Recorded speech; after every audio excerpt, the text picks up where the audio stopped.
Les peuples niais du monde entier furent prévenus depuis des siècles de la prophétie. Leur seule et unique stratégie était de trader des Head and Shoulders patterns. Mais de perte en perte, de huissier en huissier, ils perdirent espoir. Au XVIIIe siècle, Henry Grégoire Moon, qui lui-même jadis était convaincu toute sa vie que forcément un jour un Head and Shoulders atteindra sa target, les gens se moquèrent de lui. Et bien 241 années plus tard, un 4 décembre, anniversaire du grand Henry Grégoire de Moon, un Head and Shoulders atteignit enfin sa target.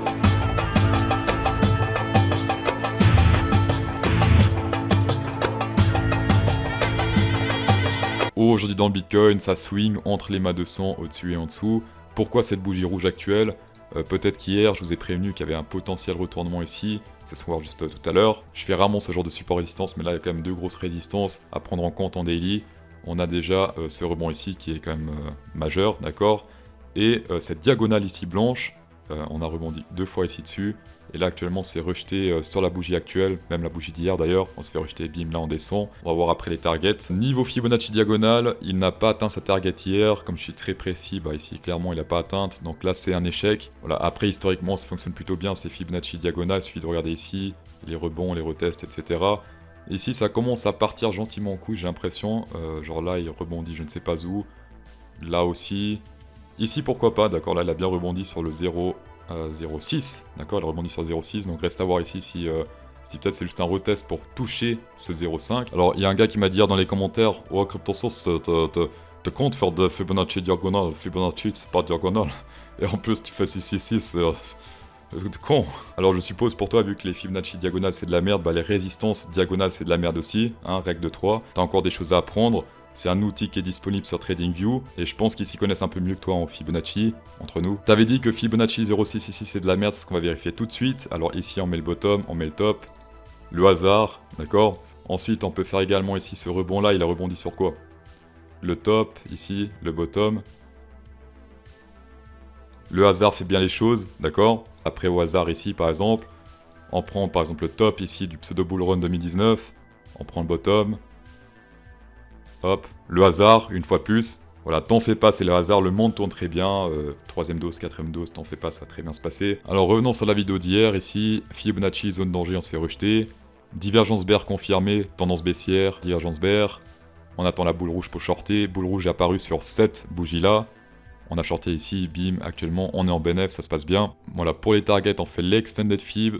Donc première target selon l'extended fib, c'est ici, c'est 46 004. Voilà, première target.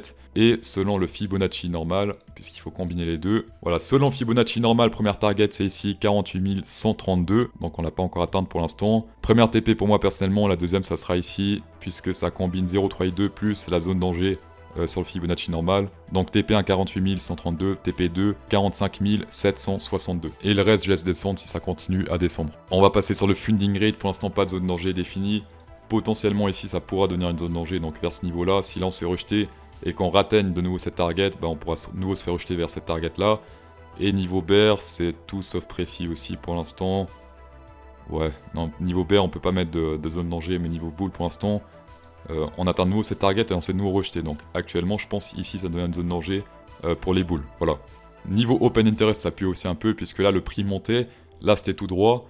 Pour que ce soit une montée saine, il faut que les deux montent, le prix plus open interest. S'il y a juste le prix qui monte et pas l'open interest, c'est pas sain. Et inversement pareil, si l'open interest monte et pas le prix, c'est pas sain non plus, donc il faut s'attendre à des retournements. Sur FTX, pas grand chose non plus. On a un pseudo mur ici, vraiment sur le bottom, là où il y avait la tige. Vers les 41 500, on a un petit mur ici. Voilà, sinon pas grand chose.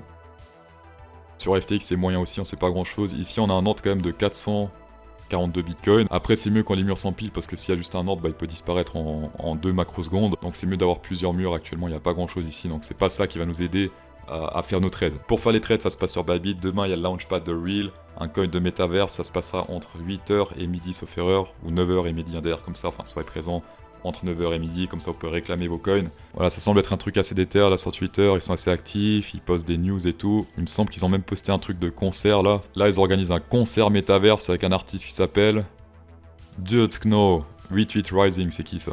Petite précision, normalement le 88 c'est pour faire référence à Adolf, enfin voilà, mais cela ne nous regarde pas. Il a 500 000 abonnés, ok, donc je pense que c'est lui, 88 Rising, qui va faire un concert virtuel sur Really official Metaverse, donc ça a l'air plutôt pas mal. Ça ressemble un peu à Fortnite, je trouve. Donc voilà, tapez dedans. On va passer sur Ethereum contre le Bitcoin, plus rien ne l'arrête, regardez ici. Il continue de monter. Pour ceux qui veulent switcher de Bitcoin vers Ethereum, attendez au moins, au minimum, qu'il touche cette éma rouge ici en daily. Ici, c'est trop tard, il y a trop de chances qu'il risque de se retourner et de s'affaiblir face au Bitcoin pour ensuite de nouveau remonter. Ethereum toujours très bull contre le Bitcoin. Pour les targets, vous avez la vidéo d'hier. On va passer au coin du public. Ici, on a Raphaël qui dit Bat en daily, magnifique crabe, bear ici en daily. Si on regarde ici les targets, donc première target atteinte il y a 2-3 jours, 4 jours en arrière, voilà ici. Deuxième target, s'il est atteinte, bah c'est ici vers les 0,63. Target 1, c'est celle qui a le plus de chances d'être atteinte, donc prenez toujours au moins 50% des profits sur la target 1. Et le reste, après, vous pouvez laisser baisser, genre, je sais pas, 20% sur la deuxième et 25% sur la troisième, vous faites comme vous voulez. Mais toujours la majorité, prenez sur la TP1, c'est celle qui a le plus de chances d'être atteinte. Support diagonal daily ici sur le RSI, ça c'est très bon aussi. 1, 2, 3, 4 fois, rebondit dessus. Ici, zone danger, si on se fait rejeter vers le bas, bah, ça va faire très mal au cul. Si on se fait rejeter vers le haut, ça peut faire très beaucoup d'argent. On a également son divergence bull confirmée avec une bougie rouge ici. Quand il y a une bougie rouge plus divergence bull, en général, c'est à éviter. Donc actuellement, en daily très mitigé parce qu'il y a une divergence bull qui a foiré ici. Ça c'est pas bon selon moi, c'est pas un trade que je vais prendre. On se met une divergence bear potentielle. Voilà, boule rouge mais bougie pas clôture, on attend toujours la clôture. Si c'est confirmé sur une bougie bleue, bah dans ce cas on prend pas la divergence bear en weekly. Si c'est confirmé sur une bougie rouge, bah dans ce cas oui on peut prendre la divergence bear en weekly. Dans tous les cas si c'est confirmé on est sous ce niveau là, et le risque à prendre ce serait le top, ce sera ici 66% de risque à prendre. Voilà, donc si vous êtes suicidaire, allez-y pour ce short, attention c'est pas un conseil en suicide, je vous conseille pas de vous suicider, libre à vous, votre corps, votre choix. Pour ceux qui veulent trader les Harmonic Pattern Special Go, 10% de rabais avec le code pro CryptoSauce10, tapez dedans, merci d'avoir checké cette vidéo, c'est toujours un plaisir. Insérez un pouce bleu dans cette vidéo, ça fait encore plus plaisir, et bonne soirée.